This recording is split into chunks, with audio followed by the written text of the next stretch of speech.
இந்த எஸ்எஸ்கே இருந்துகிட்டு இப்போ கௌதமோட வழியில குறுக்க வர்றது மட்டும் இல்லாம, கௌதம்க்கு இப்போ வேலை கிடைக்க விடாம பண்ணிட்டு இருக்கிறதும் இந்த எஸ்எஸ்கே தான். அது மட்டும் இல்லாம, "என்ன கௌதம் நீ இப்படி நடு தெருவுக்கு வந்துட்ட. இவ்ளோ சீக்கிரம் நீ நடு தெருவுக்கு வந்தா, நான்லாம் வந்து பார்த்தீங்கன்னா எப்படி உன்ன வந்து அணு அணுவா சித்திரவதை பண்ணி கொல்றது?" அப்படி இப்படின்ற மாரி வந்து பார்த்தீங்கன்னா பேசிட்டு இருக்கான். இத கேட்ட உடனே வந்து பார்த்தீங்கன்னா, கௌதம் வந்துட்டு இவ்ளோ நேரம் இங்க என்ன நடக்குது, ஏது நடக்குது அப்படின்றது தெரியாம தான் இருந்துகிட்டு இருந்தாரு. ஆனா இந்த எஸ்எஸ்கே இப்போ மாஸ் என்ட்ரி குடுத்து என்னென்னலாம் வந்து இப்போ என்ன சொன்னானோ, அது எல்லாத்தையுமே கேட்டு பயங்கர அதிர்ச்சியோட இருந்துட்டு இருக்கிறது மட்டும் இல்லாம, நம்ம கௌதம் வந்துட்டு இந்த எஸ்எஸ்கேவுக்கு ஒரு மிகப்பெரிய அதிர்ச்சியா குடுக்குறான். அது மட்டும் இல்லாம நம்ம கௌதம் வந்து பார்த்தீங்கன்னா, இப்போ சவால் விடுறாரு. நான் வந்து பார்த்தீங்கன்னா, ஏதோ ஒரு கூலி வேலையோ, இல்ல இந்த மாரி 10,000க்கு 15,000க்கு நான் வேலை செஞ்சுட்டு, என் பாட்டுக்கு நான் சைலன்ட்டா வந்து பார்த்தீங்கன்னா, என் வழியில போயிருப்பேன். ஆனா, எப்போ வந்து பார்த்தீங்கன்னா, நீ அடிக்கடி என்னோட விஷயத்துல குறுக்க வந்துட்டு இருக்கியோ, இதுக்கப்புறம் வந்து பார்த்தீங்கன்னா, நான் உன்ன சும்மா விட போறது கிடையாது. அதாவது உன்ன மாரிலாம் நான் யோசிக்க மாட்டேன். நான் புது கம்பெனிய தொடங்க தான் போறேன். அந்த கம்பெனிய வந்து பார்த்தீங்கன்னா, இப்போ நான் முதல் இடத்துக்கு கொண்டு வர தான் போறேன். அதுல எந்த ஒரு சந்தேகமே கிடையாது.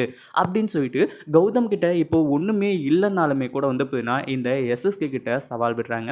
இத கேட்ட எஸ்எஸ்கே பயங்கரமா அதிர்ச்சியானது மட்டும் இல்லாம, இப்போ ரொம்பவே ஃபீல் பண்ணிட்டு இருக்காங்க. சும்மா இருந்தவன நம்மளே சொரிஞ்சு விட்டுட்டோமா? அப்படின்ற மாரி வந்து பார்த்தீங்கன்னா யோசிச்சுக்கிட்டு இருக்காங்க.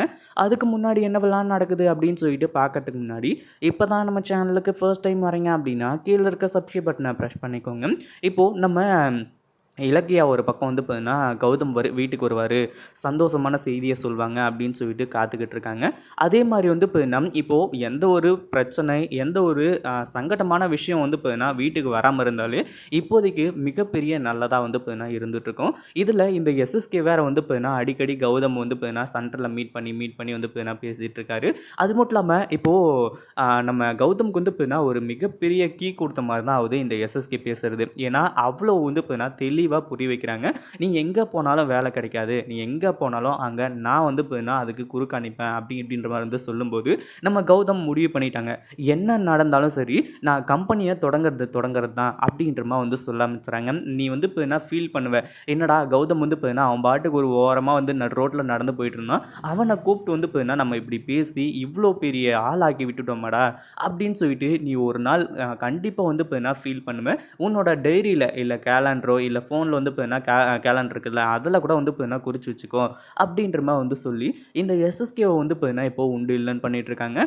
அந்த டைம்ல வந்து பார்த்தீங்கன்னா, எஸ்எஸ்கேவும் வந்து கொஞ்சம் கெத்து காட்டணும் இல்லையா? அதனால என்ன சொல்றாரு அப்படின்னு பார்த்தீங்கன்னா கௌதம், நீ வந்து இப்ப இப்படி ஒண்ணும் இல்லாதப்பயே இவ்ளோ ஆட்டம் போடுற. ஏதோ கம்பெனிய தொடங்கிருவேன். அதுக்கப்புறம் முதல் இடத்துக்கு கொண்டு வருவேன். என்ன பகல் கனவு கண்டுகிட்டு இருக்கியா? அவன் அவன் வந்து இப்ப கோடிக்கணக்குல சொத்து வச்சுக்கிட்டே வந்து இப்ப ஒரு கம்பெனிய தொடங்குறதுக்கு அவ்ளோ யோசிப்பான். உன்கிட்ட ஒத்த ரூபா கூட இல்ல. அத வச்சு வந்து இப்ப நீ எப்படி வந்து கம்பெனி தொடங்க போற? அப்படின்ற மாரி நம்ம கௌதம் கிட்ட வந்து கேட்க ஆரம்பிச்சாங்க. நம்ம கௌதம் தெளிவா புரிஞ்சுக்கிட்டது மட்டும் இல்லாம, அடுத்ததா வந்து இப்போ இந்த ஒரு விஷயத்த இப்படியே விடாம கம்பெனி தொடங்கியே ஆகணும். அதாவது மிகப்பெரிய கம்பெனியா கிடையாது. முதல்ல வந்து பார்த்தீங்கன்னா, எல்லாமே 0லேருந்து தான் ஆரம்பிக்கும் அப்படின்னு சொல்லிட்டு, இப்போ 0லேருந்து ஸ்டார்ட் பண்ணி, இந்த எஸ்எஸ்கேவுக்கு மேல, அதாவது கௌதமோட கம்பெனி எப்படி வந்து பார்த்தீங்கன்னா, முதல் இடத்துல இருந்துச்சோ, அதே மாரி வந்து பார்த்தீங்கன்னா, முதல் இடத்துக்கு போக போறாங்க. இத பத்தி நீங்க என்ன நினைக்கிறீங்க? அந்த வீடியோ பிடிச்சிருந்தா லைக் பண்ணுங்க, ஷேர் பண்ணுங்க. இப்ப தான் நம்ம சேனலுக்கு ஃபர்ஸ்ட் டைம் வரீங்க அப்படின்னா, சப்ஸ்கிரைப் பண்ணிக்கோங்க.